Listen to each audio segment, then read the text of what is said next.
Hello signing stars, कैसे हैं आप लोग। तो उम्मीद करता हूं कि आपकी पढ़ाई बहुत ही मस्त चल रही होगी और बहुत ही धूम धमाके पढ़ रहे होंगे आप। तो स्वागत है एक बार फिजिक्स वाला के फिर से इस प्लेटफॉर्म पे। और आज हम पढ़ने वाले हैं सफलता बैच में। और सफलता बैच में आज शुरुआत करेंगे। चैप्टर का नाम है लोकोमोशन एंड मूवमेंट, या गमन एवं संचलन बोल सकते हैं। तो जब भी बात आती है कि गमन क्या होता है और संचलन क्या होता है, तो सबसे पहले तो हम जानने की कोशिश करेंगे दोस्त कि ये गमन संचलन होता क्या है। गमन संचलन होता क्या है, तो शायद हिंदी में आप कंफ्यूज हो जाएं कि गमन संचलन क्या होता है, ठीक है, क्योंकि हम भी हो जाते हैं। तो अगर लिख लें गमन, गमन,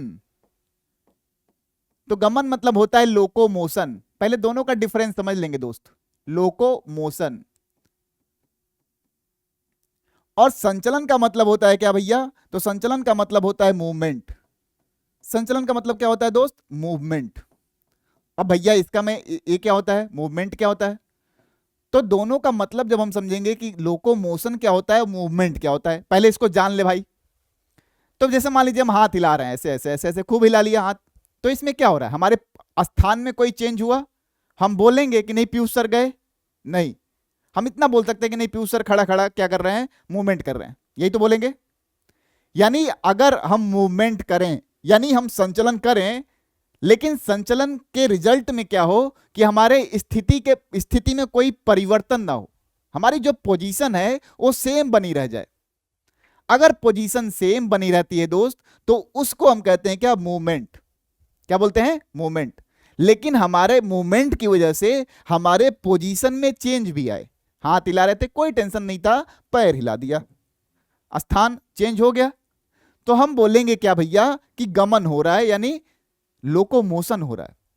यानी सिंपली हम बोल सकते हैं कि हमारे यहां जो मूवमेंट और लोकोमोशन को हम डिफाइन करें हम, तो हम बोल सकते हैं कि सभी जो गमन है वो संचलन होते हैं। All locomotions are movement. Clear है।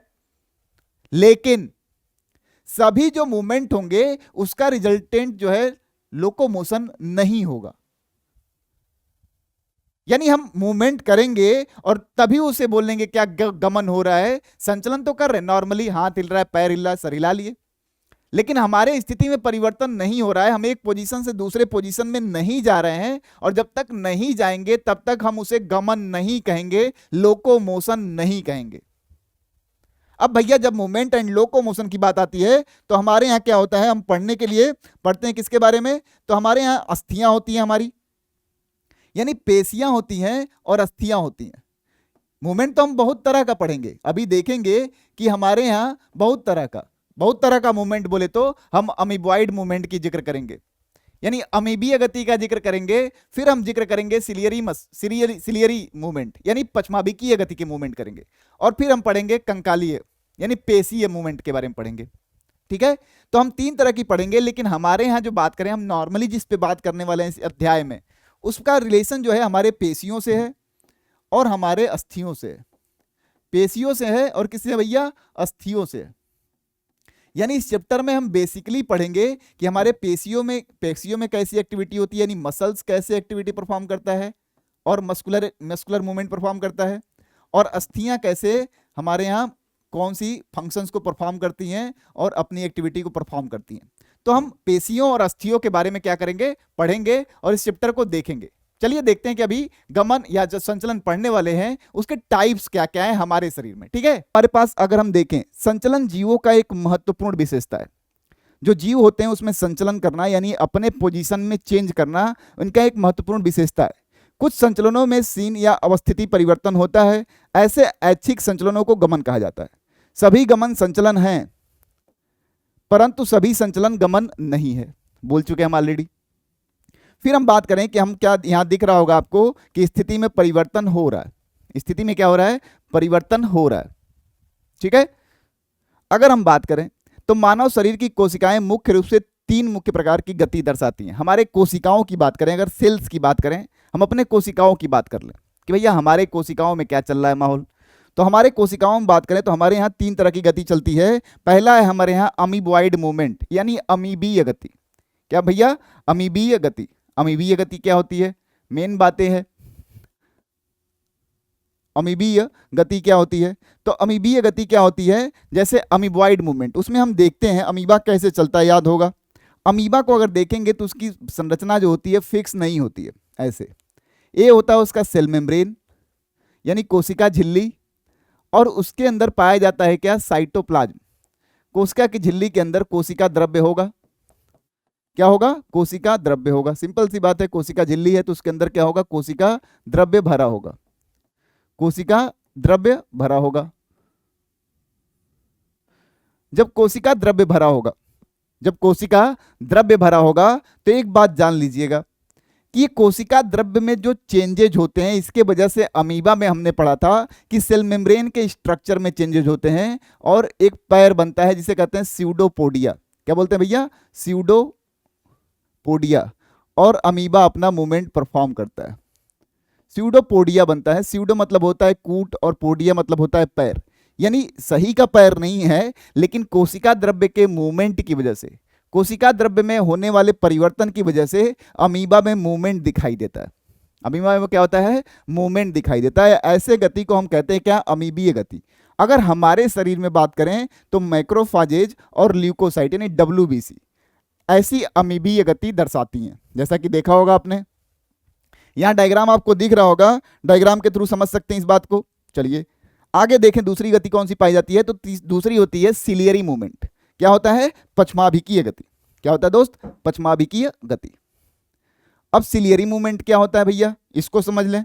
तो सिलियरी मूवमेंट अगर हम देखें, किसी किसी कोशिकाओं को देखें अगर नॉर्मली, तो हमारे यहाँ देखेंगे कि कुछ कोशिकाएं मॉडिफाइड होती हैं, कुछ उपकला जो होती है हमारी, वो क्या पाए, उस पर क्या पाया जाता है? सीलिया पाया जाता है। और सीलिया क्या करता है? ऐसे बीटिंग मूवमेंट परफॉर्म करता है, ऐसे ऐसे। जैसे पढ़ेंगे आगे जाएंगे तो देखेंगे हमारे दिमाग में जो वेंट्रिकल्स पाई जाती है, हमारे दिमाग को बोलते हैं कि हम लोग खोखला होता है, खोखला होता है तो चार जो है उसमें क्या होती है? वेंट्रिकल्स पाई जाती हैं। तो उन वेंट्रिकल्स की जो दीवार होती है उस पे ऐसे सिलिएटेड सेल्स पाई जाती हैं जहां सीलिया होता है। अब ये सीलिया जो है ऐसे ऐसे मूवमेंट परफॉर्म करता है, और इस सीलिया के मूवमेंट की वजह से होता क्या है? इस सीलिया के मूवमेंट की वजह से होता जो है, जो हमारे दिमाग के अंदर सेरिब्रो स्पाइनल फ्लूइड है वो हमारे ब्रेन से लेके स्पाइनल कॉर्ड तक ऐसे क्या होता है? मूव होता रहता है। एक तो बात यहाँ हो गई। फिर हम पढ़ेंगे डिंब वाहिनी नलिका के बारे में, यानी जब हम फीमेल रिप्रोडक्टिव सिस्टम पढ़ रहे होंगे, यानी मादा में जनन तंत्र पढ़ रहे होंगे, मादा जनन तंत्र को, तो हम देखते हैं कि मादा जनन तंत्र में डिंब वाहिनी नलिका पाई जाती है या फैलोपियन ट्यूब जिसे कहते हैं। तो यहाँ पे क्या होता है? कीपनुमा संरचना होता है, और यहाँ पे ओवरी यानी जब हमारा अंडाशय एग रिलीज करता है तो यहाँ पे भी सिलियरी मूवमेंट के थ्रू एग को हम अंदर ले जाने का काम करते हैं, यानी सीलिया होता है जिसकी वजह से मूवमेंट होता है ऐसे। क्लियर है? चलिए अच्छी बात। तो यहां देखेंगे श्वास नली में पचमाव यानी बाहरी कणों को हटाने के लिए एवं मादा जनन मार्ग में अंडे की गति के लिए जो सेल्स होती हैं, देखिए उस पे हेयर लाइक बाल की तरह की संरचना पाई जाती है, जो करती क्या है? ऐसे सिलियरी मूवमेंट परफॉर्म करती है। तो हमारे यहाँ सिलियरी मूवमेंट भी पाया जाता है कहीं कहीं पे। फिर हम बात करें तो कौन सा मूवमेंट पाया जाता है भैया? पेशीय गति पाई जाती है हमारे यहाँ, पेशीय गति। अभी हमने जस्ट इसके पहले देखा तो कहीं कहीं पे अमीबॉइड मूवमेंट था, यानी कोशिका द्रव्य में होने वाले चेंजेस की वजह से क्या था? हम स्थान परिवर्तन कर रहे थे। कहीं कहीं पे क्या था कि सीलियरी मूवमेंट था, जो हमारी उपकला थी उसके पास हेयर लाइक स्ट्रक्चर था जिसे सीलिया कहते हैं, और ये सीलिया क्या करता है? मूवमेंट परफॉर्म करता है, जिससे कई चीज़ों में हमारा हेल्प होता है।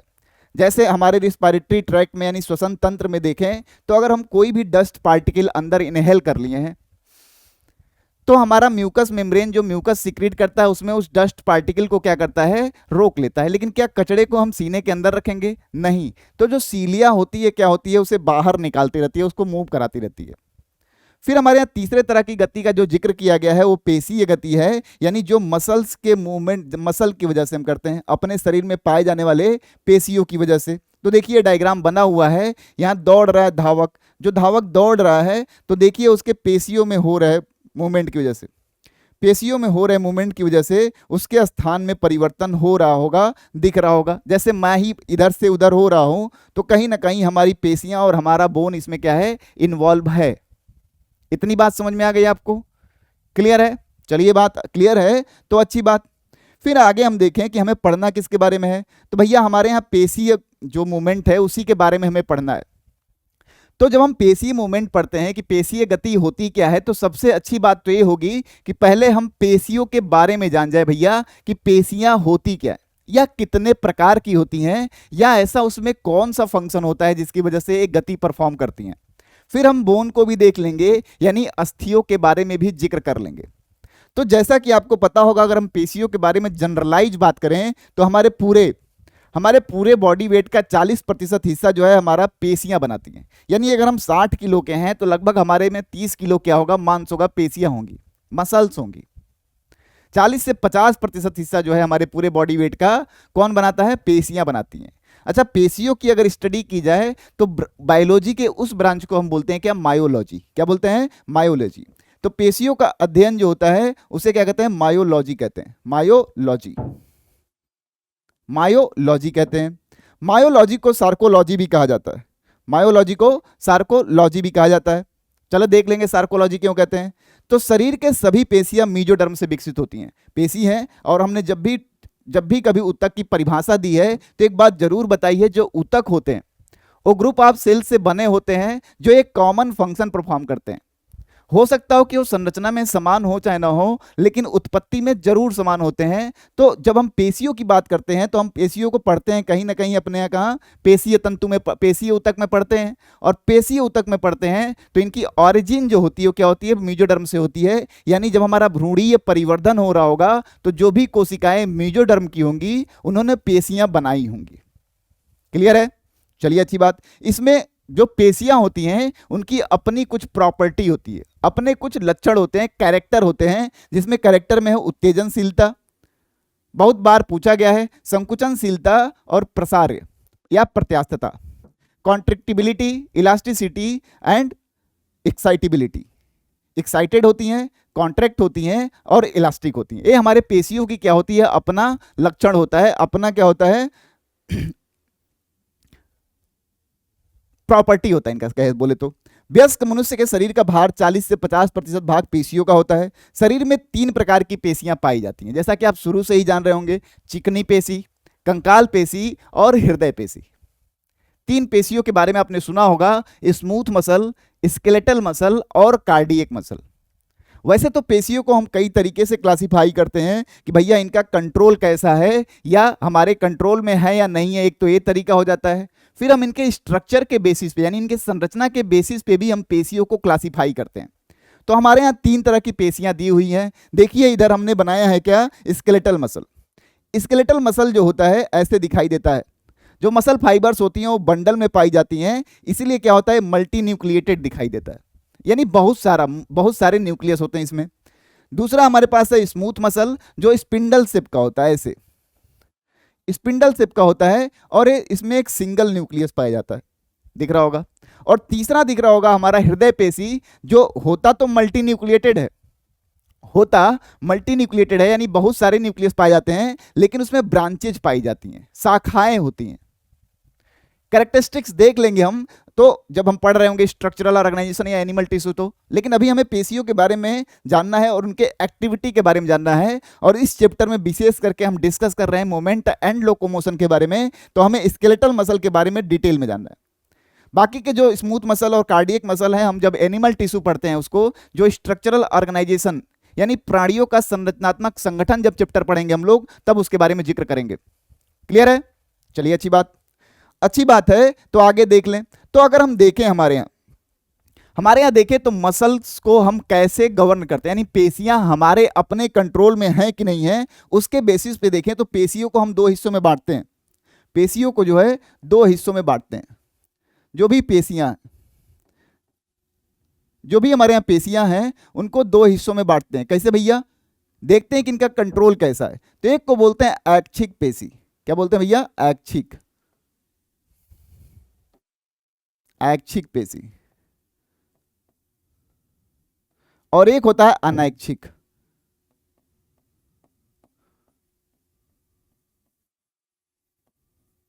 ऐच्छिक और अनैच्छिक में डिफरेंस समझिएगा। ऐच्छिक मतलब वॉलंटरी,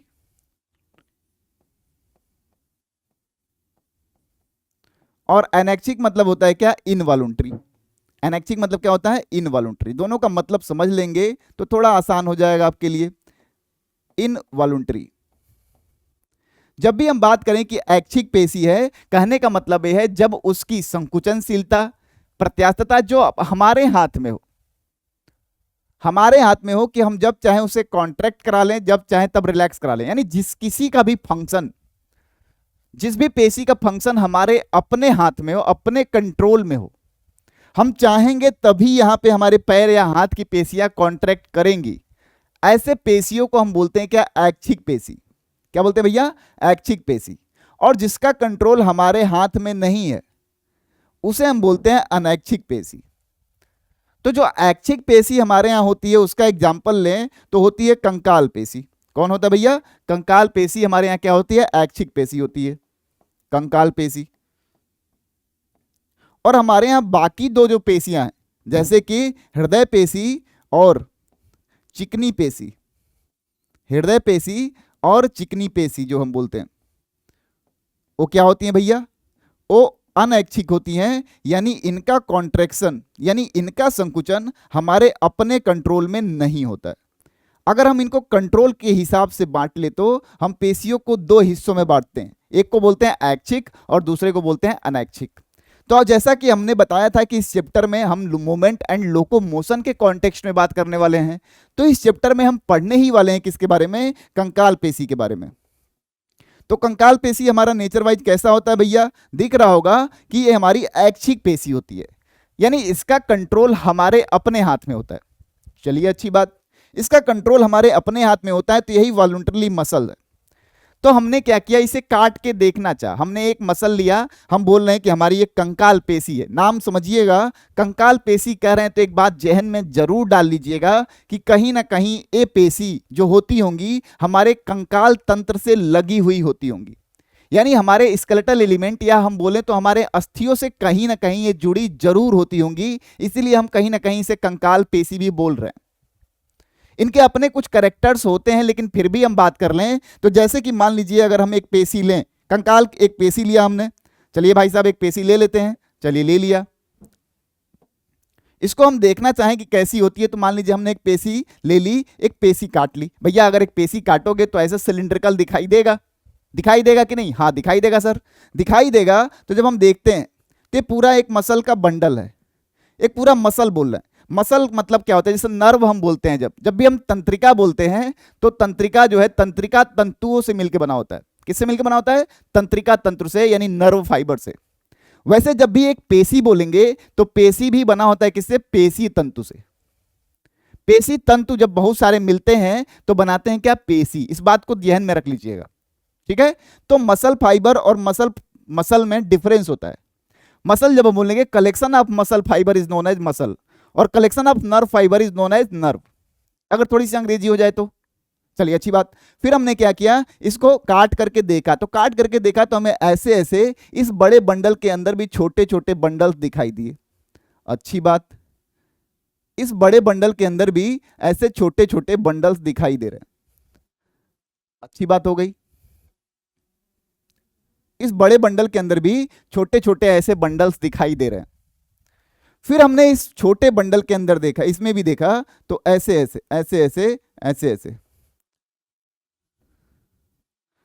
और भी क्या है? मसल फाइबर यानी पेशी तंतु हैं, ऐसे ऐसे ऐसे ऐसे ऐसे ऐसे ऐसे ऐसे।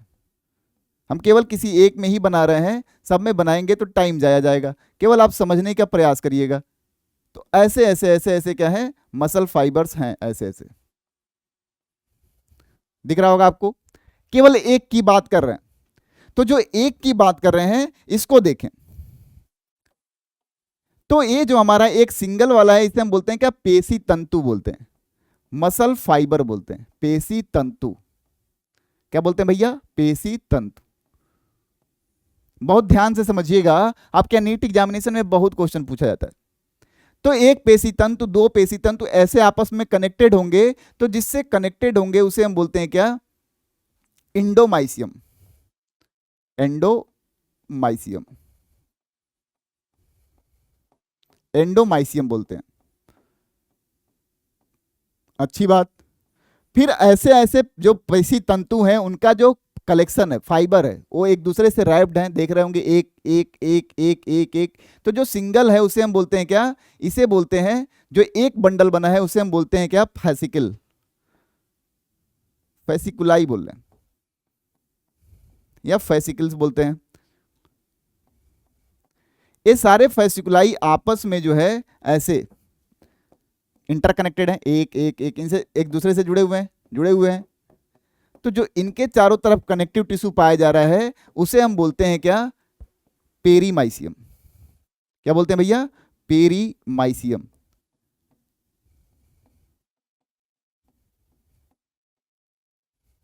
पेरीमाइसियम। और जो ओवरऑल पूरे बंडल्स को कनेक्ट किया हुआ है उसे हम बोलते हैं इपीमाइसियम, इपीमाइसियम। बहुत ध्यान से समझिएगा। तो ऐसा डायग्राम आपके बुक में दिया हुआ है, बस समझिएगा कि भैया जो हमारा मसल है जिसे कि हम पेशी बोल रहे हैं वो बहुत सारे तंतुओं का बना हुआ है, और तंतु भी ऐसे नहीं है, तंतु भी गुच्छे गुच्छे में है। तो जो एक तंतु का गुच्छा है उसे हम फैसिकल बोल रहे हैं। फिर उस फैसिकल में बहुत सारे तंतु हैं, तो आपस में कनेक्टेड हैं, किससे भैया, एंडोमाइसियम से।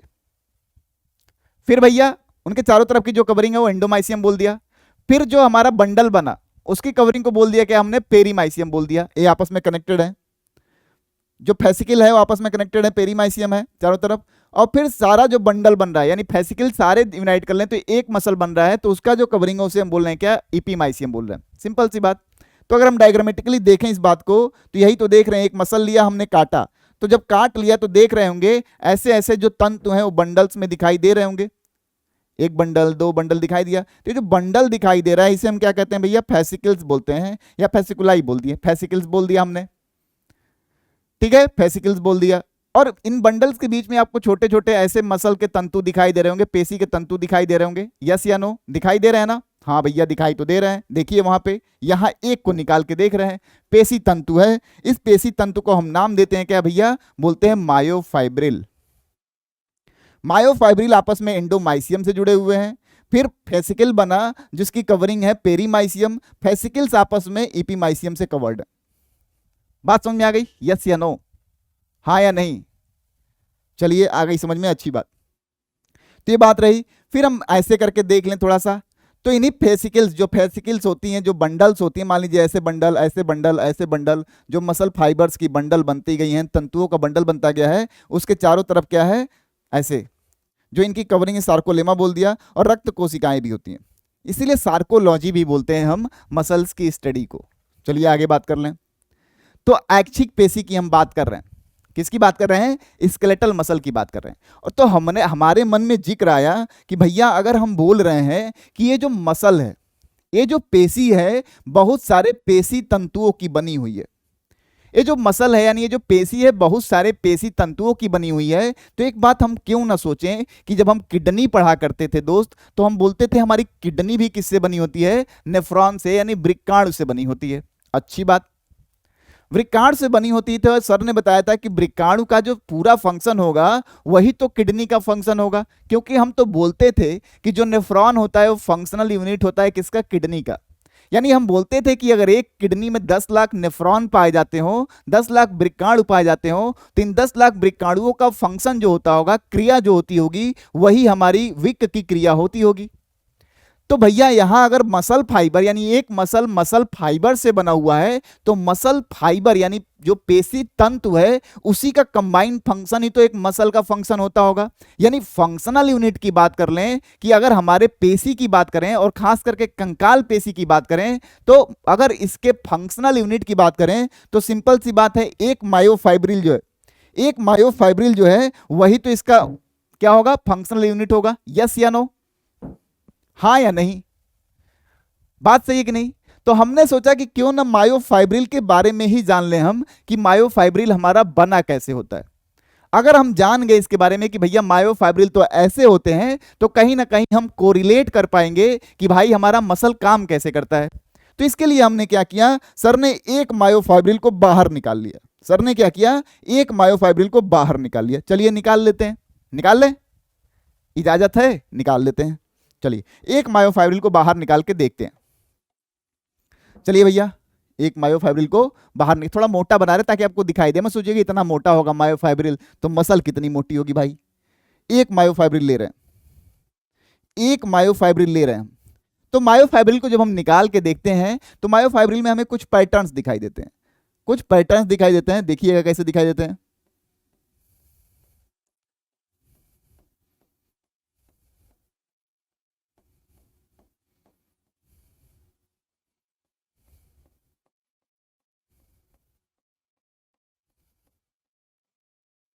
ऐसे ऐसे पैटर्न्स दिखाई देते हैं, ऐसे ऐसे पैटर्न्स दिखाई देते हैं। चलिए अच्छी बात, पैटर्न्स देख लेते हैं क्या है आखिर में पैटर्न। ऐसे ऐसे पैटर्न्स दिखाई देते हैं, ऐसे ऐसे ऐसे ऐसे पैटर्न्स दिखाई देते हैं, पैटर्न्स दिखाई देते हैं। अच्छी बात, तो देख रहे होंगे कहीं कहीं पे एक पैटर्न जो है बहुत ही डेंस है, बहुत ही क्या है, डेंस है, बहुत ही क्लोज्ड डेंस है। तो जो जहां पे डेंस पैटर्न है उसे हम कहते हैं डार्क बैंड। क्या बोलते हैं भैया, डार्क बैंड। डार्क को तो हिंदी जानते होगे ना, डार्क बैंड बोलते हैं। अरे गाढ़ा बोलने क्या डार्क को, तो डार्क बैंड सोचो। और जहां पे पैटर्न नहीं, थोड़ा सा लाइट है, उसे बोल देते हैं लाइट बैंड। तो जब हम मायोफाइब्रिल को देखते हैं तो ऐसे पैटर्न दिखाई देता है डार्क बैंड और लाइट बैंड के फॉर्म में। डार्क बैंड और लाइट बैंड के फॉर्म में ऐसे पैटर्न दिखाई देता है। इसीलिए इस मसल को हम क्या बोलते हैं, हम एक और नाम देते हैं, जैसे कंकालीय पेशी तो कहते ही कहते हैं जिसमें पाई जाती है। क्यों भैया, कि हमारे कंकाल तंत्र से एसोसिएटेड होती है। इसे हम स्केलेटल मसल इसीलिए बोलते हैं, या कंकाल तंत्र, कंकाली पेशी इसलिए बोलते हैं। फिर हम देख रहे हैं कि यहाँ पे डार्क एंड लाइट बैंड पाया जा रहा है, तो डार्क और लाइट बैंड को स्ट्रिएशंस बोलते हैं, इसलिए इसे स्ट्रिएटेड मसल भी बोलते हैं। क्या बोलते हैं भैया, स्ट्रिएटेड मसल। क्या बोलते हैं, स्ट्रिएटेड मसल्स भी बोलते हैं। चलिए अच्छी बात कि स्ट्रिएटेड मसल बोल दिया हमने, ठीक है। तो यहां पे क्या होता है, डार्क बैंड और लाइट बैंड के फॉर्म में स्ट्रिएशंस प्रेजेंट होते हैं। अब जहन में सवाल आया कि भैया ये डार्क और लाइट बैंड है क्या, तो डार्क और लाइट बैंड है क्या, इसका जहन में सवाल आया। तो पता चला ये जो डार्क और लाइट बैंड बना हुआ है, चूंकि इस मायोफाइब्रिल में कॉन्ट्रेक्टाइल प्रोटीन पाए जाते हैं। क्या पाए जाते हैं दोस्त, कॉन्ट्रेक्टाइल प्रोटीन। कॉन्ट्रेक्टाइल मतलब संकुचन, जो संकुचनशीलता होती है,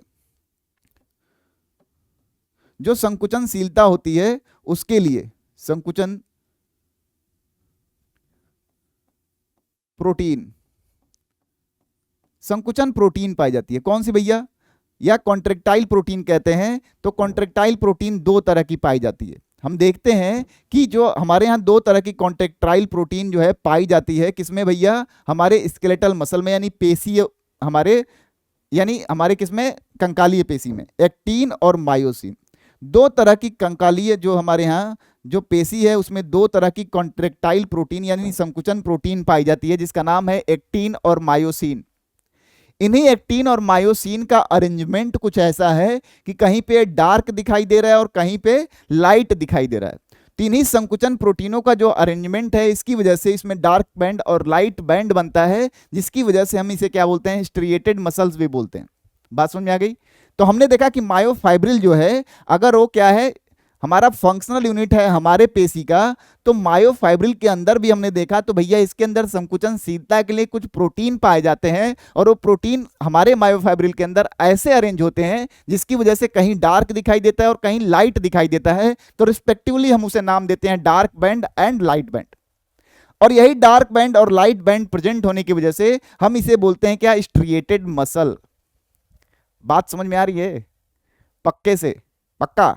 चलिए, तो हम चाहते हैं कि हम देखें संकुचन प्रोटीन के बारे में भी जान ले भैया कि एक्टिन और मायोसिन है क्या। चलिए, यही देखना चाह रहे हैं। यह कंकाल तंत्र से संबंधित होती है, इसलिए इन्हें कंकालीय पेशी कहा जाता है। बात हमने बताई दी है, कोई नया रॉकेट साइंस है नहीं। इसमें नियमित अंतराल पर अनुप्रस्थ रेखाएं यानी धारियां पाई जाती हैं, इसीलिए इन्हें रेखित पेशियां भी बोलते हैं। स्ट्रिएटेड को रेखित बोलते हैं। चलिए, एक हिंदी जान लिया।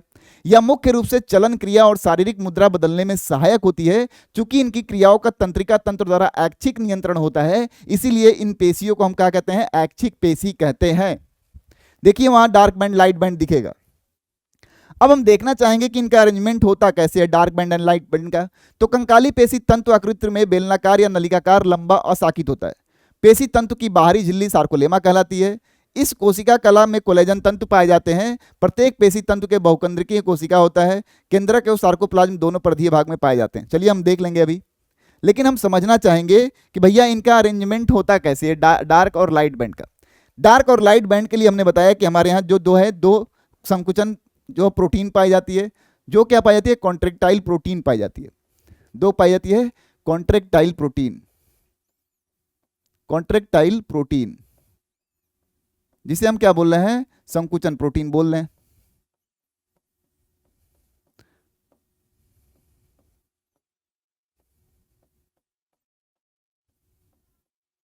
तो हमारे पास क्या होगा भैया, हम देखते हैं दो पाई जाती है, कौन कौन सी भैया, एक्टिन और मायोसिन, एक्टिन और मायोसिन। चलिए, एक्टिन और मायोसिन दो तरह की कॉन्ट्रेक्टाइल प्रोटीन कहां पाई जाती है, हमारी कंकालीय पेशी में पाई जाती है, जो उसकी संकुचनशीलता के लिए जिम्मेदार है। तो फिर जहन में सवाल आया कि चलो भाई इस एक्टिन और मायोसिन के बारे में थोड़ा थोड़ा हम क्या करें, जान लें कि एक्टिन कैसा होता है और मायोसिन कैसा होता है, एक्टिन कैसा होता है और मायोसिन कैसा होता है।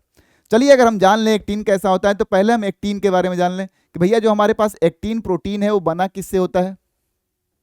तो जब हम एक्टिन को जानेंगे तो देखेंगे हमारे यहाँ एक्टिन में तीन चीजें पाई जाती हैं, तीन लोग मिलकर बनाते हैं इसे। कौन कौन सा भैया आइटम मिलता है, तो हम बोलते हैं फिलामेंटस एक्टिन, फिलामेंटस, फिलामेंटस का मतलब तंतुमयी वक्त, फिलामेंटस एक्टिन। अभी हम देख लेंगे क्या होता है फिलामेंटस एक्टिन। दूसरा होता है ट्रोपोमायोसिन, क्या होता है भैया, ट्रोपोमायोसिन। तीसरा क्या होता है भैया, तो तीसरा होता है हमारे यहाँ ट्रोपोनिन कॉम्प्लेक्स बोलते हैं इसे, ट्रोपोनिन। ये तीन चीजें मिलकर क्या बनाती हैं, हमारे यहाँ एक्टिन प्रोटीन बनाती हैं। तीन चीजें मिलकर हमारे यहाँ क्या बनाती हैं, एक्टिन प्रोटीन बनाती हैं। क्या बनाती हैं, एक्टिन प्रोटीन बनाती हैं। तीनों को थोड़ा समझ लें, तो जिसको हम कह रहे हैं क्या, एफ एक्टिन, क्या बोल रहे हैं भैया, एफ एक्टिन यानी फिलामेंटस एक्टिन बोल रहे हैं। ये फिलामेंटस एक्टिन जो होता है वो क्या होता है, बहुलक होता है। क्या होता है, बहुलक यानी पॉलीमर होता है। अब जहन में सवाल आएगा कि भैया किसका पॉलीमर होता है, तो फिलामेंटस एक्टिन जिसे एफ एक्टिन कह रहे हैं वो बना होता है जी एक्टिन से, सॉरी वो बना होता है जी एक्टिन से, ग्लोबुलर एक्टिन से, जी एक्टिन से। बहुत ध्यान से समझिएगा, यानी बहुत सारे जी एक्टिन, ऐसे इसे लिख दें कि क्या बोल, लिख दें इसे मोनोमर लिख दें। तो बहुत सारे जी एक्टिन जो है मिलके क्या बनाते हैं, एफ एक्टिन बनाते हैं, फिलामेंटस एक्टिन बनाते हैं। तो अगर एक जी एक्टिन को देखें तो ऐसे ग्लोबुलर स्ट्रक्चर होगा इसे, और ये जो जी एक्टिन है ऐसे दिख रहा है, हम जिसे हम बोल रहे हैं क्या, जी एक्टिन, और यही बहुत सारा जी एक्टिन मिलकर फिलामेंटस एक्टिन बनाता है। तो इस जी एक्टिन को अगर हम देखें तो इस जी एक्टिन के सरफेस पे ऐसे, यहां पे ध्यान दीजिएगा, हम व्हाइट कलर से बना रहे हैं, यहां पे हम देखते हैं कि ग्लोबुलर एक्टिन जो होता है उसके पास एक साइट यानी एक जगह पाई जाती है जहां मायोसिन आके बाइंड होगा, तो उसे हम बोलते हैं मायोसिन बाइंडिंग साइट। क्या बोलते हैं भैया, मायोसिन, मायोसिन बाइंडिंग साइट, संधि स्थल बोल सकते हैं, मायोसिन बाइंडिंग साइट बोलते हैं इसे। पूछा जाता है अक्सर आपसे कि मायोसिन बाइंडिंग साइट जो है वो कहां पाया जाता है। हम बोल रहे हैं कि इसी जी एक्टिन के बहुलकीकरण से हमारा एफ एक्टिन बनता है। तो अगर हम एक्टिन में फिलामेंटस एक्टिन का डायग्राम बनाना चाहें तो हम कहीं ना कहीं ऐसा तो बना सकते हैं दोस्त, एक जी एक्टिन, दो जी एक्टिन, तीन जी एक्टिन, ऐसे बहुलक बनाया होगा मिलके, यस या नो, यस या नो, हाँ या नहीं भाई, कुछ तो बोलो, हाँ या नहीं, हाँ। तो इसमें ये भी हम बनाते चलें कि ऐसा ऐसा कुछ होगा भैया, इनका बहुलीकरण हुआ होगा, तो यस या नो, हाँ। हमने ऐसे नॉर्मली दिखाना चाहा क्योंकि हम 3D में तो देख नहीं सकते दोस्त यहाँ पे, तो यहाँ ऐसे देख लें। ये हमारा हो गया क्या, एफ एक्टिन, जो किससे बना है, जी एक्टिन से बना है। क्लियर है, हाँ या नहीं, एकदम क्लियर होगा तब बताना। बन गया भैया। दूसरा हमारे पास क्या है, ट्रोपोमायोसिन। दूसरा आइटम क्या है, ये हमारा क्या हो गया, एक्टिन हो गया। घेर ले इसको।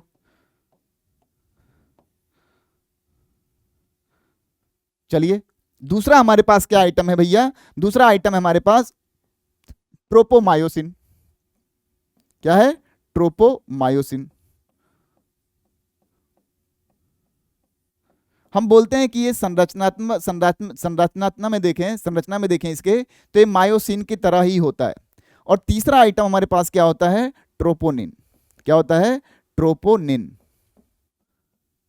क्या होता है भैया? ट्रोपोनिन होता है। अगर इसको देखें तो तीन चीजें मिलकर बनाती हैं ट्रोपोनिन को। ट्रोपोनिन टी, TNT लिखते हैं इसे, ट्रोपोनिन आई, और लिखते हैं ट्रोपोनिन सी, TNC। अगर हम कलर थोड़ा चेंज कर लें ताकि आप कोड कर पाएंगे, हम जब हम समझाएंगे इनके कार्य को, तो हम इसको क्या करें? हरा कर लें। यानी ट्रोपोनिन को हमेशा हम हरे रंग से दिखाएंगे, तीनों कॉम्प्लेक्सेस जो है ट्रोपोनिन के। हम एक्टिन को हमेशा व्हाइट कलर से दिखाएंगे, और मायोसिन के लिए अभी कोई दूसरा कलर ले लेंगे। तो अगर हम स्ट्रक्चर देखना चाहें ओवरऑल कि हमारा एक्टिन कैसे दिखाई देता है, उस बात को समझ लें। तो चलिए, अगर एक्टिन को देखना चाहें हम, तो हम पहले बना लें अपने एफ एक्टिन को। ऐसे ऐसे बना लें, नॉर्मल डायग्राम बना रहे हैं दोस्त, ऐसे ऐसे बना लिया हमने। चलिए भैया, बना लिया। यहां हम कहीं दिखा दें कि भैया यहां मायोसिन बाइंडिंग साइट भी इसी ग्लोबुलर एक्टिन पे क्या है? पाया जाता है। बहुत ध्यान से समझिएगा, मायोसिन बाइंडिंग साइट भी इसी पे पाया जाता है। ऐसे बना लिया। किताब में बना होगा, दोहरा बना होगा, दोहरा नहीं दिखा रहे हैं आपको, केवल समझा रहे हैं कि कैसे इनका अरेंजमेंट होगा। तो टेंशन मत लीजिएगा कि एग्जैक्टली, क्योंकि अभी डायग्राम आएगा तो उसमें एग्जैक्टली दिख जाएगा। अभी हम आपको कुछ समझाना चाहते हैं। तो इसके चारों तरफ जो हमारा एक्टिन है, इसके चारों तरफ क्या होता है? हमारा ये जो ट्रोपोमायोसिन है, ऐसे ट्रोपोमायोसिन ऐसे चारों तरफ, मान लीजिए हेलिकली ऐसे चारों तरफ से ऐसे घेरा हुआ है, इसे चारों तरफ से ऐसे रैप किया हुआ है हमारे किसको? एक्टिन को। किसको? फिलामेंटस एक्टिन को। ऐसे समझिएगा, ऐसे समझ सकते हैं, हाँ या नहीं? समझ पा रहे हैं? चारों तरफ से ऐसे रैप किया होता है। जैसे मान लो कि हम एक पेन ले लिया, और पेन के चारों तरफ ऐसे ऐसे रस्सी घुमा दे, तो आपको किसी एक साइड का ही दिखेगा दोस्त। अभी हम इसके लिए सॉरी हैं। तो ऐसे ऐसे ऐसे ऐसे चारों तरफ से क्या किया हुआ? रैप किया हुआ। और इसी रैपिंग पे देखेंगे, जो ट्रोपोमायोसिन ने एफ एक्टिन को एक्ट किया है, वहीं पर इंटरवल्स पे, यानी कहीं पे ऐसे ट्रोपोनिन ऐसे क्या है? प्रेजेंट है। ऐसे ऐसे ऐसे क्या है? प्रेजेंट है। एक नॉर्मल डायग्राम हमने बनाया है, अभी इसको समझाने का प्रयास कराएंगे आपको। अब मान लीजिए कोई अरेंजमेंट ऐसा है, तो हम चाहते क्या है? इसको थोड़ा सा ऐसे ऐंठ देंगे तो 3D में हो जाएगा। इसको पकड़ के ऐंठ पाएंगे आप? बस इस पे सोचिएगा कि ऐंठ पाएंगे, ऐंठ दीजिए, पकड़ के ऐंठ दीजिएगा, तो इरेगुलर इंटरवल पे हो जाएंगे। कोई इधर, कोई इधर, कोई इधर, कोई इधर, कोई इधर, ऐसे हो जाएगा। हो जाएगा कि नहीं? यस, ऐसे हो जाएगा। तो ये रहा हमारा एक्टिन। क्या रहा भैया? एक्टिन। समझिएगा, हमने यहां पे क्या है? जो हमने ऐंठने को बोला था वही ऐंठ दिया गया, ऐसे ऐसे। हमने वहां सीधा लिया था, इसलिए बताया था पहले सीधा समझ लीजिए। तो हम बोल रहे हैं क्या? एक्टिन फिलामेंट बना होता है किससे? जैसे जी सब यूनिट हो गया, इसमें हरे हरे रंग से दिखा रहा है मायोसिन अटैचमेंट साइट, कि भैया एक चीज का इंडिकेशन है कि मायोसिन कभी आएगा भविष्य में तो वहीं पे अटैच होगा। अच्छी बात। तो यही जी एक्टिन जो है क्या बनाया? पॉलीमराइजेशन हुआ, यानी बहुलीकरण किया, और क्या बनाया? एक्टिन बना लिया। यही ग्लोबुलर एक्टिन ने क्या बना लिया? एफ एक्टिन, यानी फिलामेंटस एक्टिन बना लिया। देख रहे होंगे बहुत सारे ग्लोब्यूल्स मिल गए बहुलीकरण करके। और हमने क्या किया था? कहा था कि इस चेन को ऐसे ऐंठ लीजिएगा, तो जैसे यहां प्रेजेंट थी तो ऐसे ऐसे ऐसे ऐसे यहां मायोसिन बाइंडिंग साइट ऐसे ऐसे रैप हो जाएगा। यस या नो? कोरिलेट कर पा रहे हो कि नहीं? हाँ या ना बताइए, बस कर पा रहे हो, अच्छी बात। फिर क्या है? हमने बताया था कि ट्रोपोनिन कॉम्प्लेक्स होता है। देखिए 3 यूनिट दिखाई हमने, troponin T, troponin C, troponin I और ट्रोपोनिन सी दिखाया। ये ट्रोपोनिन कॉम्प्लेक्स होते हैं, और ये हमारा ट्रोपोमायोसिन होता है। तो आप देखिएगा कि जो फिलामेंटस एक्टिन है उसको हमारा ट्रोपोमायोसिन कैसे चारों तरफ से ऐसे ऐसे रैप किया हुआ है। दिख रहा है? समझ पा रहे हैं? यही तो मैंने बताया था दोस्त। तो डायग्रामेटिकली क्लियर हुआ, हाँ या नहीं? यस या नो? क्लियर हुआ? अच्छी बात। आगे बढ़े भैया। तो दूसरा हमारे पास आइटम है मायोसिन फिलामेंट। मायोसिन के बारे में देखेंगे तो मायोसिन हमारा बना होता है किससे? मीरोमायोसिन से। मायोसिन किससे बना होता है भैया? मीरोमायोसिन से। तो मायोसिन को हम देखते हैं दो हिस्सों में बांटते हैं, ए टेल हो गया, एक क्रॉस आर्म हो गया, और एक हेड हो गया। टेल हो गया, क्रॉस आर्म हो गया, और हेड हो गया। ठीक है। अगर हम हेड में देखेंगे, जिसे कि हम ग्लोबुलर हेड बोलते हैं, तो ग्लोबुलर हेड में दो साइट दिखाई देंगी। ग्लोबुलर हेड में हमें दो साइट दिखाई देंगी, ऐसे ऐसे दिखाई दे रहा होगा, यस या नो, दिखाई दे रहा है। तो ग्लोबुलर हेड में जो दो साइट्स हैं, एक है एक्टिन बाइंडिंग साइट, यानी कहीं ना कहीं यहां पे आके एक्टिन बनता होगा, और दूसरा साइट जो है एटीपी बाइंडिंग साइट है। यानी जो हमारा, हम जब पढ़ रहे थे एक्टिन के बारे में तो हम बोल रहे थे मायोसिन बाइंडिंग साइट, यानी हमारा मायोसिन बाइंडिंग साइट पे जाके हमारा मायोसिन का ये वाला हेड एक्टिन से बाइंड होता होगा, तो उसे हम कह रहे हैं कि एक्टिन बाइंडिंग साइट। तो अक्सर आपसे सवाल पूछा जाएगा कि एक्टिन बाइंडिंग साइट कहां पाया जाता है, तो याद रहे एक्टिन बाइंडिंग साइट तो मायोसिन के पास होगा, या मायोसिन बाइंडिंग साइट कहां पाया जाता है, तो भैया वो तो एक्टिन के पास होगा। एक बात और याद रखिएगा, जो मेंशन तो नहीं है, ये जो टेल वाला इलाका है और ये हेड वाला ग्लोबुलर हेड का इलाका है, इनके बीच में अगर देखें तो जो ज्वाइंट होता है हिंज ज्वाइंट की तरह होता है। हिंज ज्वाइंट की हमारे एक खासियत होती है कि it allow movement only in one angular plane, ठीक है, दूसरे प्लेन में नहीं होने देगी। तो ऐसा हमारा मायोसिन होता है। क्लियर है? ऐसे टेल वाला इलाका हो गया, फिर ऐसे हेड हो गया, ऐसे टेल वाला इलाका हो गया, फिर ऐसे हेड हो गया, ऐसे टेल वाला इलाका, फिर ऐसे हेड हो गया, ऐसे बहुत सारे चारों तरफ से होंगे। क्लियर है? हाँ भैया क्लियर है। चलिए, अच्छी बात। अब हमारा न्यूरॉन आता होगा, हमारे मसल को क्या करता होगा, सप्लाई करता होगा, ऐसे न्यूरोमस्कुलर जंक्शन बनाता होगा। यानी न्यूरॉन जहां आया, यानी तंत्रिका आई, ये क्या आई, तंत्रिका आई, न्यूरॉन आया,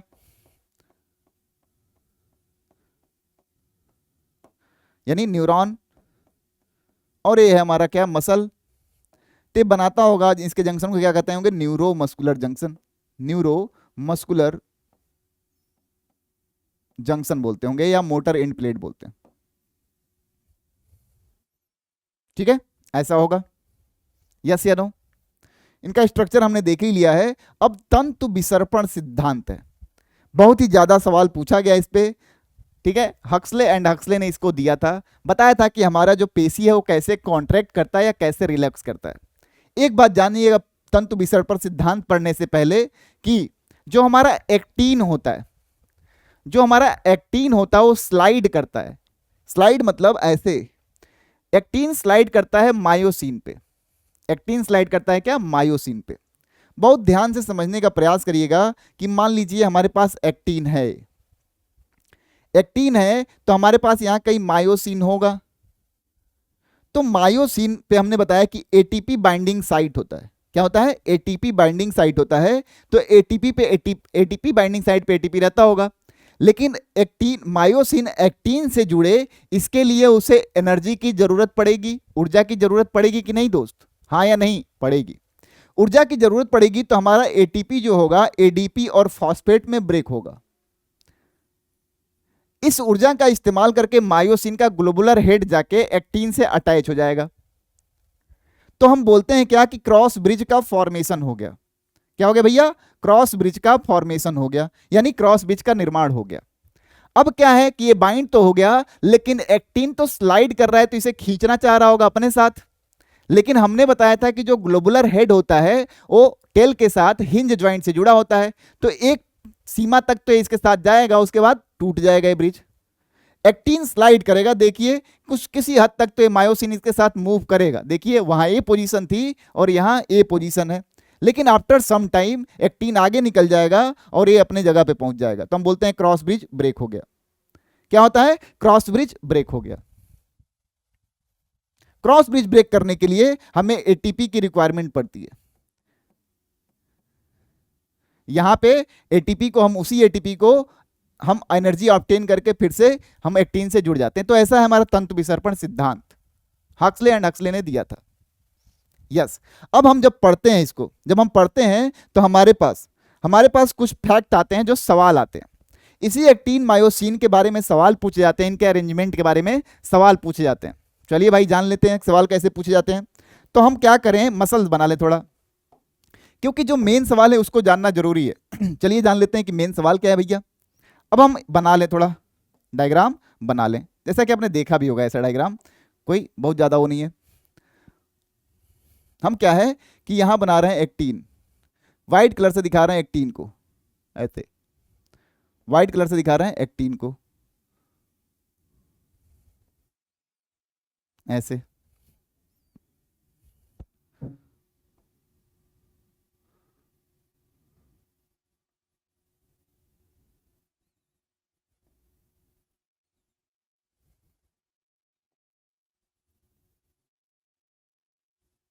ठीक है, ऐसे दिखा रहे हैं। और हम दिखा रहे हैं, मान लीजिए इस कलर से दिखाएं मायोसिन को, ऐसे ऐसे करके दिखाते हैं।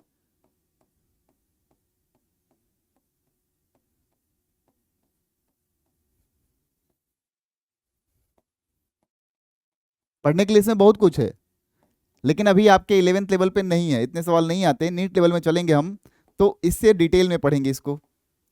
लेकिन अभी हम इतना तो कम से कम बता दें आपको कि जो हम व्हाइट दिखा रहे हो क्या है, हमारा एक्टिन फिलामेंट है, और जो इस तरह ब्राउन कलर से दिखा रहे हो क्या है, हमारा मायोसिन फिलामेंट है।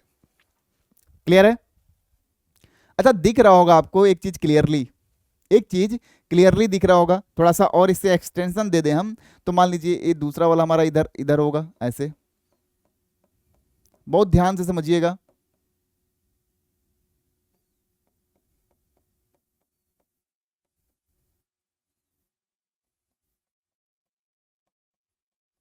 ऐसे बना ले, इधर भी बना ले।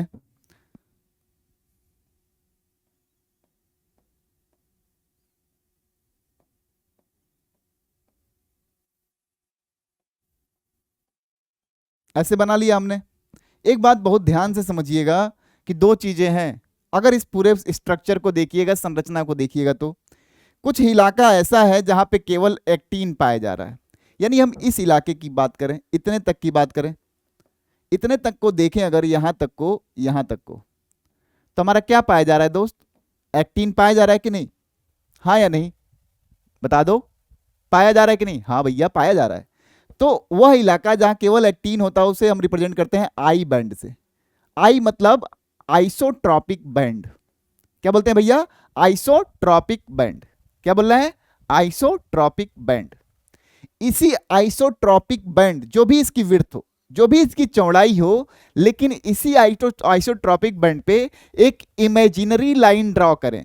इमेजिन कर लें कि जितनी विड्थ है, जितनी चौड़ाई है हमारे आइसोट्रॉपिक बैंड की, अगर उसके बीच से एक लाइन हम खींचें, उसके बीच से एक लाइन हम खींचें, तो उसे हम बोलते हैं जेड लाइन। बहुत ध्यान से समझिएगा।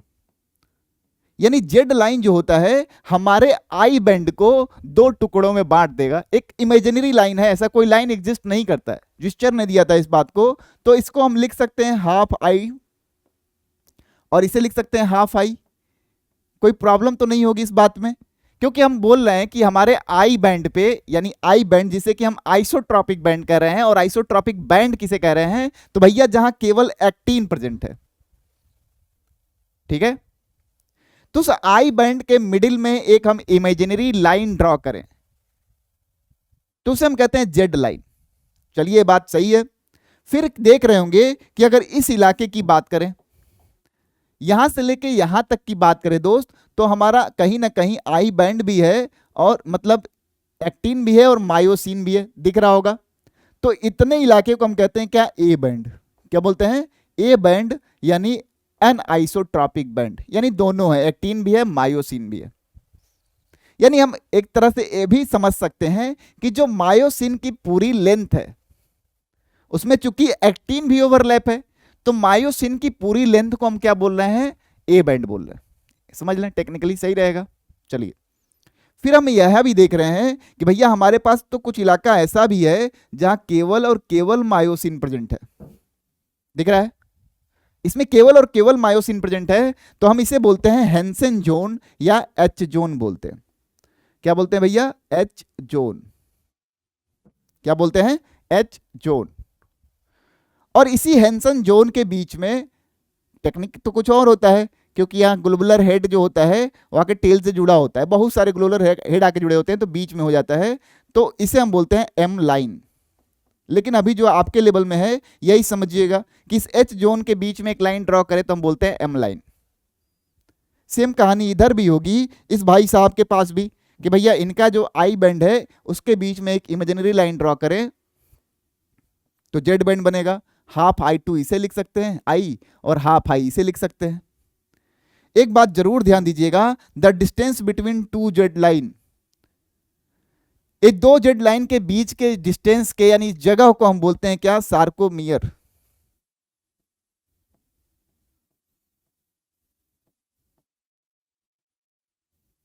क्या बोलते हैं, सार्कोमियर। और सार्कोमियर क्या बनाता है, कॉन्ट्रैक्शन की यूनिट बनाता है, यूनिट ऑफ कॉन्ट्रैक्शन होता है। अगर आप पूछा जाए तो हम सार्कोमियर को ऐसे रिप्रेजेंट कर सकते हैं, कौन सी भैया, ए प्लस ए बैंड है, half I plus half I, ये मिल के क्या बनाते हैं भैया, सार्कोमियर बनाते हैं, जो क्या है हमारे यहाँ कॉन्ट्रैक्शन की यूनिट है। अब सवाल ये नहीं पूछा जाता है ज्यादा, पूछा जाता है कि अगर कॉन्ट्रैक्शन हो उस दौरान क्या बढ़ेगा क्या घटेगा। चलिए इसी मसल को कॉन्ट्रैक्ट करके दिखाते हैं, हम लोग समझने की कोशिश करते हैं।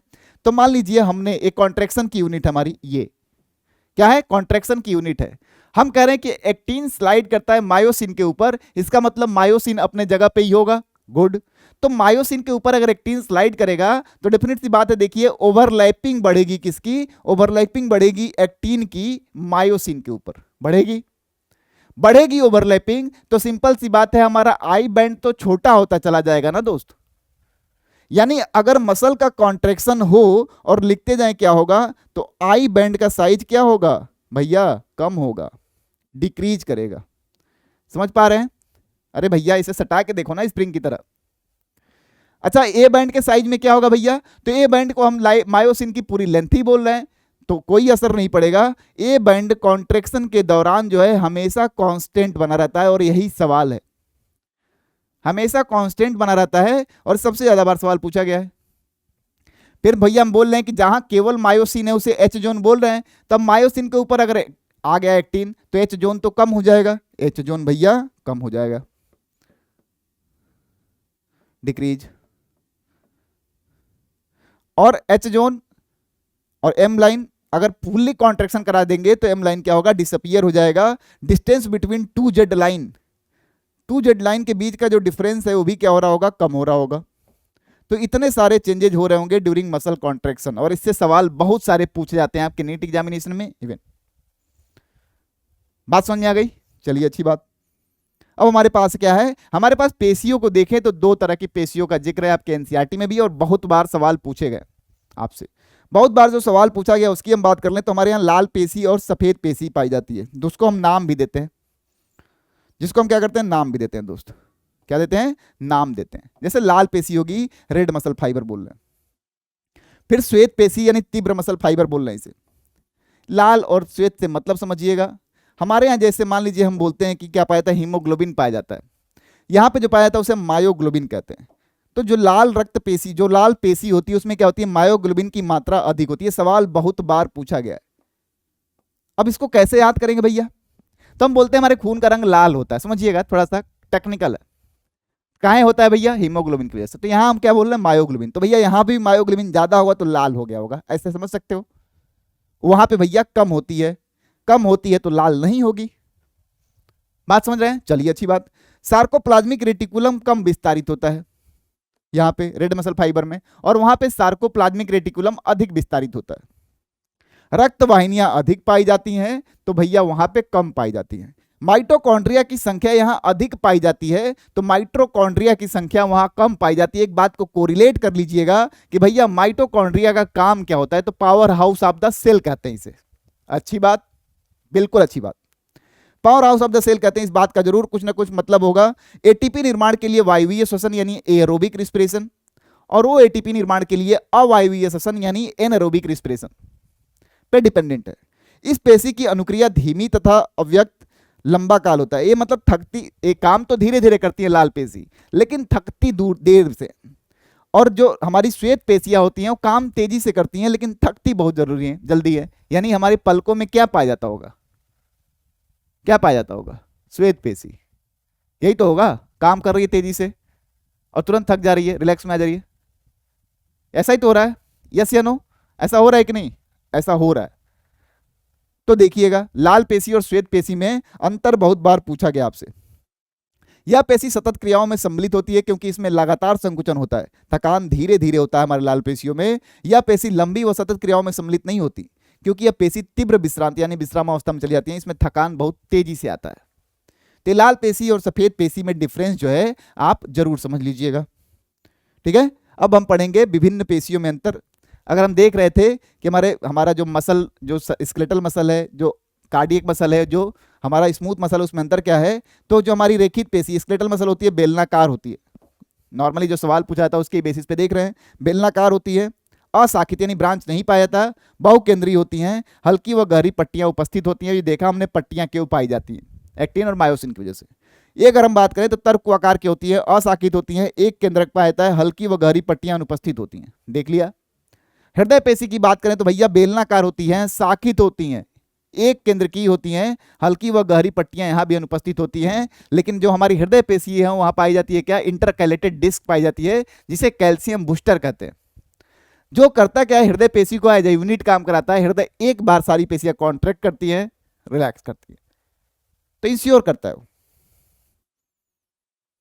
ठीक है, चलिए अब एक बात, जब हम यहां बता रहे थे आपको कि यहां पे जो हमारा एक्टिन होता है, जो हमारा ट्रोपोनिन सी, यहां पे हम बात करेंगे तो जब थोड़ा सा एक टॉपिक बता दें यहां पे। जैसे मान लीजिए कि हम बात कर रहे थे कि यहाँ एक्टिन बात कर रहे थे, और सॉरी यहां पे हम बात कर रहे थे किसका? एक्टिन का। तो मान लीजिए हमने लिख दिया इसको एक्टिन लिख दिया, ऐसे समझ लीजिएगा। हमने इस पे ट्रोपोनिन दिखाया ऐसे, ट्रोपोमायोसिन भी होगा। तो मान लीजिए जो एक्टिन है उसका बाइंडिंग साइट जो मायोसिन का है ऐसे रहता है, ऐसे। तो जो बाइंडिंग साइट है मायोसिन का, नॉर्मल कंडीशन में क्या होता है? वो मास्क रहता है, ढका होता है। यानी नॉर्मल कंडीशन में बात करें, नॉर्मली, क्योंकि एक चीज समझाना है हमें, नॉर्मली अगर हम बात करें तो जो हमारा मायोसिन बाइंडिंग साइट है, मायोसिन जो बाइंडिंग साइट है, यानी मायोसिन आके जहां एक्टिन पे बाइंड होता, बाइंडिंग साइट जो है वो क्या रहता है? मास्क्ड रहता है। क्या रहता है भैया? मास्क किया रहता है। मास्क मतलब ढका रहता है, ढका रहता है। किससे भैया? ट्रोपोनिन से। और ट्रोपोनिन में भी कौन?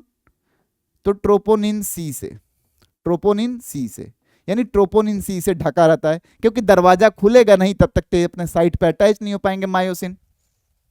तो अगर मायोसिन आते भी होंगे इनके पास, समझिएगा, अगर मायोसिन आए भी तो देखते होंगे यार भाई ने तो दरवाजा बंद कर रखा है, तो ऐसे मुंह लटका के खड़े रहते होंगे। क्यों भैया? क्योंकि यहां देखा कि इसने 3 दरवान लगा रखे हैं, ऐसे भैया 3 दरवान लगा रखे हैं, ये तो दरवाजा खोल ही नहीं रहा है, बस समझिएगा। अब क्या होता है, लेकिन ये जो ट्रोपोनिन सी है ये मास्क तो किया हुआ है, लेकिन इस ट्रोपोनिन सी की चाहत जो होती है वो कैल्शियम के लिए बहुत ज्यादा होती है। तो जैसे ही कैल्शियम देखता है इसका हाल एल्पेनलिबल वाला हो जाता है। ठीक है, जी लपलपाए रहा ना जाए। तो कैल्शियम जैसे ही आता है, ये कैल्शियम की एफिनिटी ज्यादा होने की वजह से कैल्शियम से बाइंड हो जाता है, और कैल्शियम से बाइंड हो जाता है तो जो ऐसे मिलके ढके हुए थे बेचारे, अब कुछ ऐसे हो जाते हैं कैल्शियम के आने के बाद। अब ये मास्किंग इफेक्ट हट जाता है, अब मायोसिन भाई जाके हमारे अटैच हो जाते हैं। इसीलिए मसल के कॉन्ट्रैक्शन के लिए और रिलैक्सेशन के लिए कैल्शियम आयन की रिक्वायरमेंट होती है। यही बताना था बस आपसे।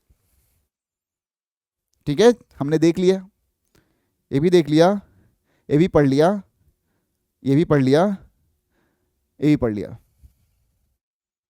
अब हम पढ़ेंगे किसके बारे में? कंकाल तंत्र के बारे में। किसके बारे में पढ़ेंगे दोस्त? कंकाल तंत्र के बारे में। पढ़ लिया जाए, 1 मिनट पढ़ लेते हैं, 1 मिनट स्टार्ट करते हैं।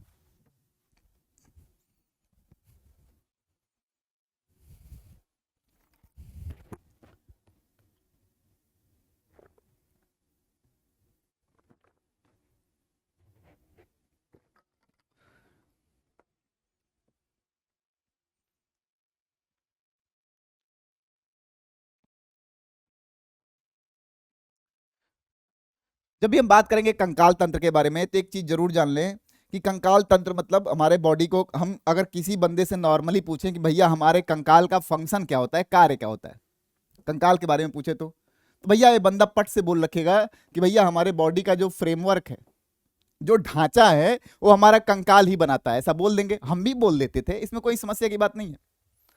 लेकिन कोई पूछे आपसे कि what is the most primitive function of our skeletal system, यानी हमारे जो कंकाल बने हुए हैं उसका सबसे पुराना काम क्या था?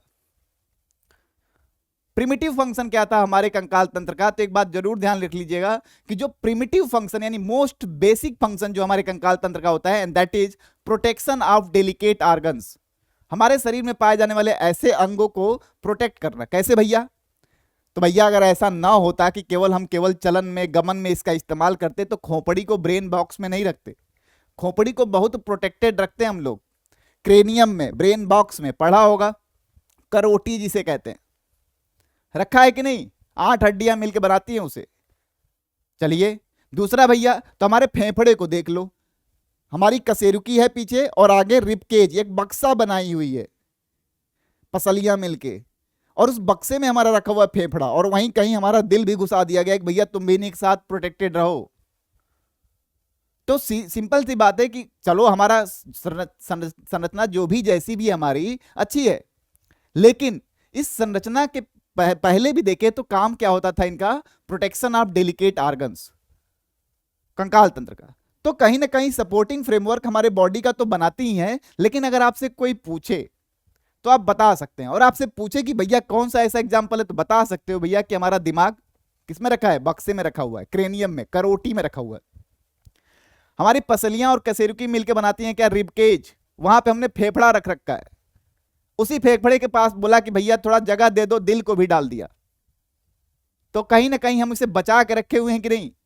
तो ठीक है कि गमन संचलन में मदद करती होगी, लेकिन प्रोटेक्शन भी तो कर रही है, नहीं तो ऐसे मारते भग फेफड़ा फट जाता है। ठीक है, तो प्रोटेक्शन करता है, अच्छी बात। अब हम बात करेंगे अपने कंकाल तंत्र के बारे में। अपने कंकाल तंत्र को हम देखें तो हम 2 हिस्सों में बांट लेते हैं, एक को बोलते हैं एक्सियल और दूसरे को बोलते हैं अपेंडिकुलर। एक्सियल का अच्छा बोलते हैं अक्षीय कंकाल, और जो अपेंडिकुलर होता है उसे बोलते हैं उपाक्षीय कंकाल। यानी एक्सियल लिख ले, इतना तो हिंदी नहीं पढ़ेंगे हम लोग, एक्सियल और भैया अपेंडिकुलर। क्या भैया? अपेंडिकुलर।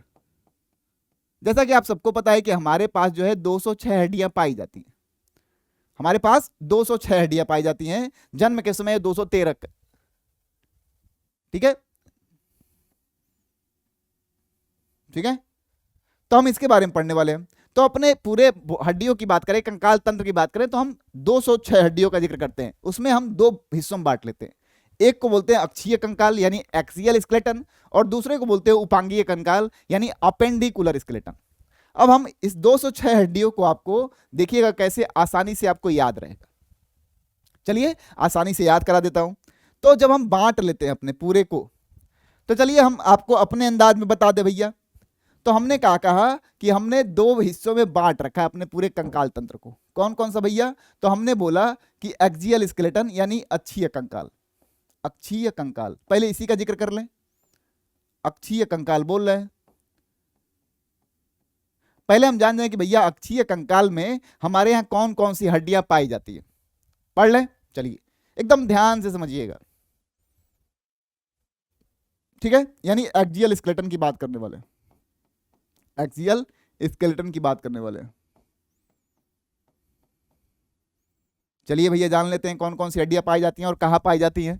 थोड़ा लोकेशन बता देंगे तो सर क्लियर हो जाएगा माहौल। चलिए बता देते हैं सर। हम बोल रहे हैं कि इस एक्सियल स्केलेटन में हम कितने हड्डियों को काउंट कराएंगे आपसे? 80 को। लेकिन पहले जान ले भैया है कौन कौन। चलिए रेडी हैं? चलिए जान लेते हैं भैया बहुत आसानी से। तो एक्सियल स्केलेटन जब पढ़ेंगे तो चलो स्टार्ट करते हैं मुंड से अपने यहां से स्टार्ट करते हैं। इसे हम कहते हैं स्कल। क्या बोलते हैं भैया? स्कल, कपाल कहते हैं इसे, कहते हैं कि नहीं? हाँ स्कल बोलते हैं। क्या बोलते हैं भैया? स्कल बोलते हैं कि नहीं? बोलते हैं। फिर देखिएगा, चलिए तो कपाल हो गया, अभी काउंट भी कराएंगे ऐसे मत सोचो।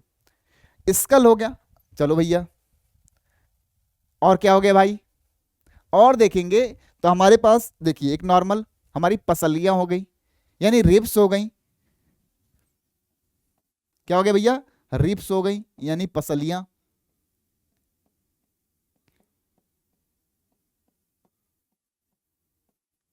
हो गई कि नहीं? हो गई भैया।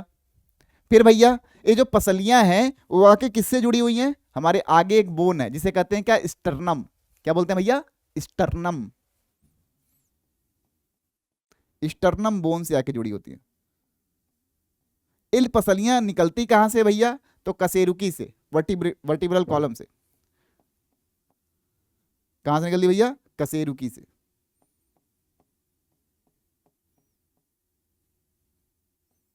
यानी इतने लोगों के बारे में भैया हम पढ़ेंगे।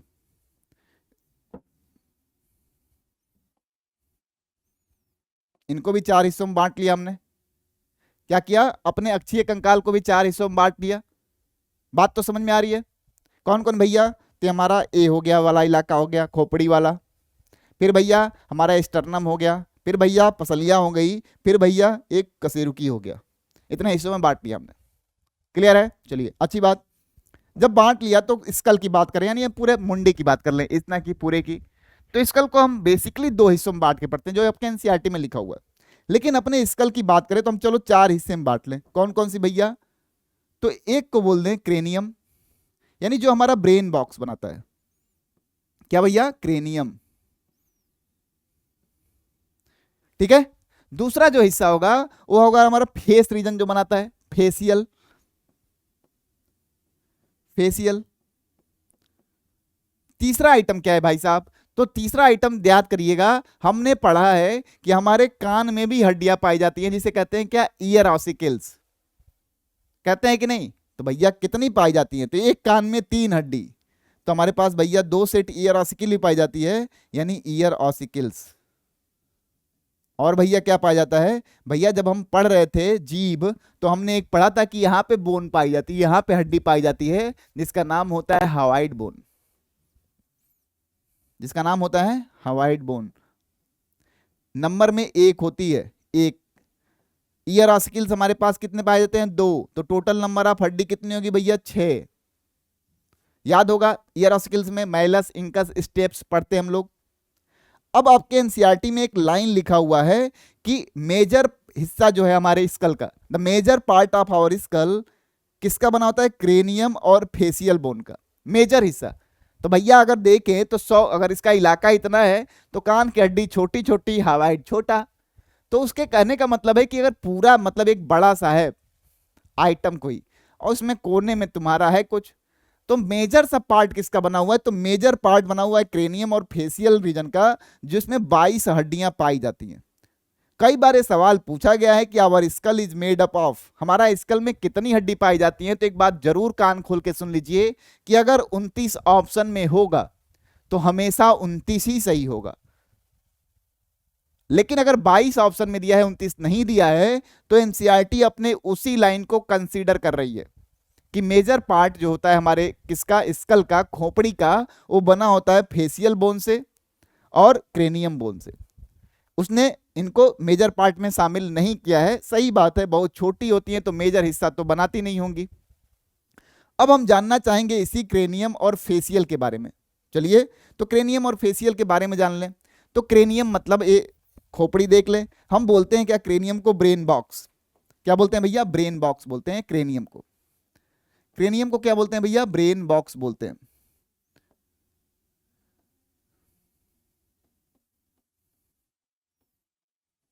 करोटी बोलते हैं, लेकिन चलो अभी हम लिखेंगे नहीं करोटी। क्रेनियम समझना आपके लिए भी आसान है, ब्रेन बॉक्स बोल रहे हैं।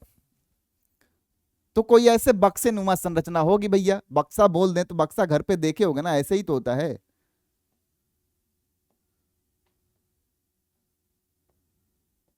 जिसका छत भी होता होगा, बगल की दीवारें भी होती होंगी, नीचे भी होता होगा, और आगे और पीछे भी होता होगा। ऐसा ही तो होता होगा बक्सा। हाँ या नहीं? होता है भाई, ऐसा ही होता है। तो क्रेनियम की जब बात करेंगे, ब्रेन बॉक्स की बात करेंगे, क्रेनियम या ब्रेन बॉक्स की जब बात करेंगे, तो क्रेनियम को देखें अगर, चलो भाई देखते चलते हैं। तो सबसे ऊपर वाले इलाके को देखेगा तो हमारे खोपड़ी को देखो, ऐसे ऐसे दिख रहा है, अंडे तरीके का, अंडे तरीके का दिख रहा है, ऐसे भैया दिख रहा है, दिख रहा है ऐसा? हाँ या नहीं? दिख रहा है ना? हाँ। तो जब देखेंगे तो सबसे आगे जो हड्डी होती है ऐसे, उसे हम बोलते हैं फ्रंटल बोन। क्या बोलते हैं भैया? फ्रंटल। फिर हमारे पास 2 ऐसे ऊपर की पाई जाती हैं, जिसे हम बोलते हैं क्या? Parietal bone. जिसे क्या बोलते हैं? पेराइटल। अभी हम केवल आपको हम अपने छत का इलाका दिखाए हैं, फ्रंटल और 2 पेराइटल। पीछे की तरफ जो बोन होती है उसे कहते हैं क्या? ऑसिपिटल। क्या हो गई? ऑसिपिटल। ठीक है, तो फ्रंटल हमारे पास एक, पेराइटल दो, ऑसिपिटल एक, चार हड्डियां हमने गिनवाई अभी क्रेनियम में। फिर भैया ये साइड की दीवार जो बनी हुई है, साइड की दीवार जो बनी हुई है, यानी इस हिस्से की बात कर रहे हैं साइड वाले की, तो साइड वाले में पाया जाता है कनपटी बोन यानी टेम्पोरल बोन। तो भैया दो साइड होगा तो दो टेम्पोरल बोन पाई जाएगी, कनपटी बन गई, कनपट्टी बन गई, हाँ। फिर भैया, तो भैया कनपट्टी बन गई, आगे का भी होगा, तो फेसियल तो यहां तक बना हुआ है, आगे एक बोन और पाई जाती है जिसका नाम होता है इथमॉइड बोन। क्या होता है भैया? इथमॉइड। एक भैया आप बता रहे थे कि बक्से का बेस भी होता है, तो बेस जो बोन बनाती है उसे कहते हैं स्फिनोइड बोन। क्या बोलते हैं भैया? Sphenoid bone. तो हमारे यहाँ जो ये 8 हड्डियां हैं वो कहाँ पाई जाती हैं? हमारे क्रेनियम रीजन में, यानी हमारा ब्रेन बॉक्स बनाती है। क्लियर है? तो 8 हड्डियां हम पढ़ लिए कहाँ पे भैया? क्रेनियम में। बहुत ही बढ़िया। अब आएंगे हम कहाँ? फेसियल इलाके में। फेसियल इलाके की हड्डियां काउंट करा दूं मैं आपसे। तो यहाँ पे देख रहे हैं अच्छी कंकाल के 80 हड्डियों को हमने बांट लिया है। कहाँ भैया? करोटी में बोल रहे हैं 29, स्टर्नम बोल रहे हैं क्या? स्टर्नम में 1, कैसेरुक दंड में बोल रहे हैं 26, पसलियों में बोल रहे हैं 24। 80 हड्डियां काउंट हो गई। अब फिर हम करोटी की बात करें तो करोटी की अस्थि की बात करें, करोटी में 29 है, 22 + 7, 22 + 7 देख रहे होंगे। फिर वहां कशेरुक दंड में देखेंगे तो एक एक करके जोड़ते चल रहे हैं। तो हमने करोटी की बात करनी चालू कर दिया और करोटी में क्रेनियम को देख लिया। करोटी में किसको देख लिया? क्रेनियम को देख लिया। चलिए, करोटी में क्रेनियम को देख लिया है तो पहले हम समझ लें। तो हम किसको देख चुके हैं? क्रेनियम को देख चुके हैं। अब हमें पढ़ना है किसको? फेसियल बोन को। किसको? फेस में कौन कौन सी बोन पाई जाती है? फेस में। जब हम फेस की बात करेंगे कि चेहरे में कौन कौन सी बोन पाई जाती है, तो भैया जो हमारा फ्रंटल बोन है ना, इसको हम ऑलरेडी ले चुके हैं अपने किसमें? करोटी में, क्रेनियम में ले चुके हैं, तो इसको छोड़ देंगे। अब आइए, अब क्या है भैया? लिखते चलें। नाक की 2 हड्डियां, नेजल बोन। नाक की भैया 2 हड्डियां, ऐसे टच कर लीजिए, आपका खुद का नाक है। नेजल, जो नेजल बोन है, ऐसे नाक की 2 हड्डियां हैं, उसके नीचे एक प्लेट नुमा बोन है जिसे कहते हैं बोमर। जिसे क्या कहते हैं भैया? बोमर। फिर भैया हमारे आंख जो है आई बॉल में रखा हुआ है, आई बॉल जो है हमारा गड्ढे में रखा हुआ है। तो गड्ढे का जो वॉल बना हुआ अंदर का, वो बना हुआ एक बोन से जिसे कहते हैं लेक्राइमल बोन। तो भैया 2 आंखें हैं तो 2 लेक्राइमल बोन, 2 लेक्राइमल बोन। भैया और क्या? तो हमारा ये चिक है, गाल बना हुआ है। तो गाल जिस बोन से बना होता है उसे कहते हैं जाइगोमेटिक बोन। क्या बोलते हैं? Zygomatic, zygomatic. 2 हड्डियां। फिर भैया, तो भैया हमारे पास क्या है? पैलेट भी पढ़ा था, पाचन पढ़ाता था, पाचन पढ़ा था, देखा था कि हमारा अपर जा है 4 हड्डियों से बनता है, मैग्जिला से और पैलेट से मिलके, पढ़ा होगा। तो 2 मैग्जिला, ठीक है, 2 मैग्जिला और 2 पैलेटाइन।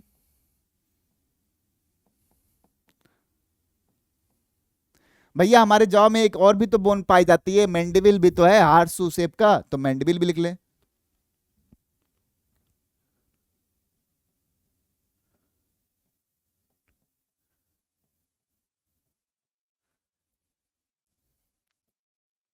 एक नेजल हो गया, नाक की हो गई।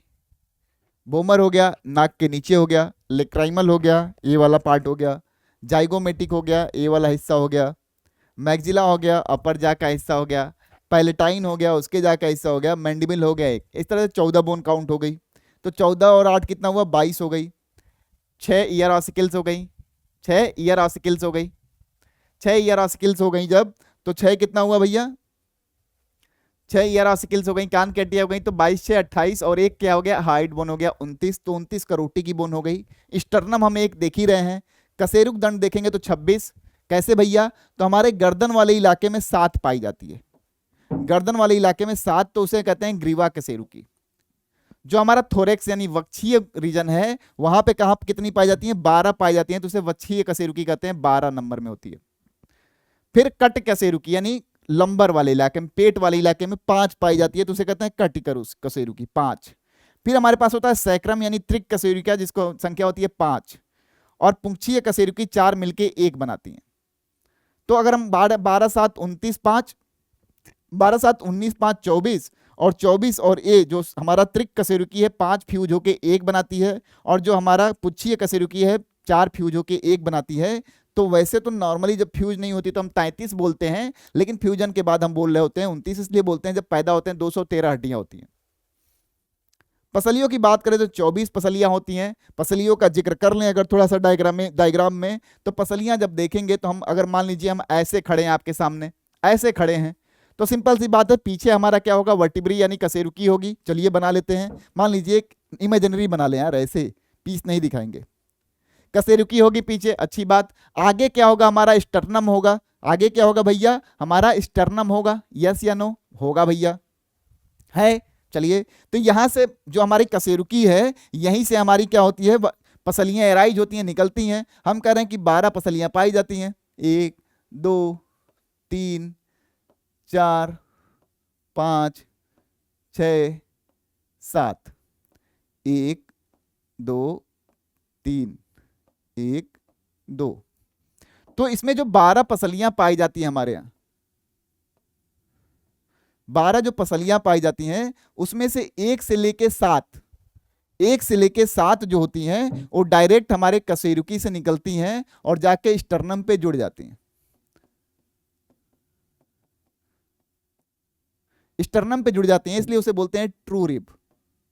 ट्रू रिब बोलते हैं या वर्टिब्रो स्टर्नल रिब बोलते हैं। वर्टिब्री से निकलने वाली vertebro sternal rib, sternal rib. जो हमारी 7वीं 8वीं 9वीं 8वीं 9वीं और 10वीं कशेरुकी होती है वो कार्टिलेज की मदद से जाके स्टर्नम से जुड़ती है, इसलिए 8वीं से लेके 10वीं कार्टिलेज की मदद से जाके जुड़ती है हमारे स्टर्नम पे, तो उसे बोलते हैं vertebrochondral ribs. Vertebrochondral ribs, chondral ribs पसलियां कहते हैं। और जो हमारी 11वीं और 12वीं होती है वो हमारे स्टर्नम से नहीं जुड़ती है, तो उसे हम बोलते हैं फ्लोटिंग रिब्स। क्या बोलते हैं भैया, फ्लोटिंग रिब्स। बहुत बार सवाल पूछा गया, फ्लोटिंग रिब्स बोलते हैं इसे। फ्लोटिंग रिब्स बोल रहे होते हैं, जिसकी संख्या 2 हो गई। तो हमारा ए वाला जो हिस्सा है उसे हम बोलते हैं ट्रू रिब यानी सही की पसलियां, और ये होती हैं फॉल्स रिब्स। ठीक है, तो पसलियों की कहानी ये रही। पसलियों की कहानी क्या रही, ये रही। तो देखिए हमने लिखा है सत्य पसलियां 1 से लेके 7, असत्य पसलियां 10, 8 से लेके 12, उसमें भी 2 क्या है, फ्लोटिंग रिब्स है। तो इस तरह से हमने 80 बोन काउंट कर ली।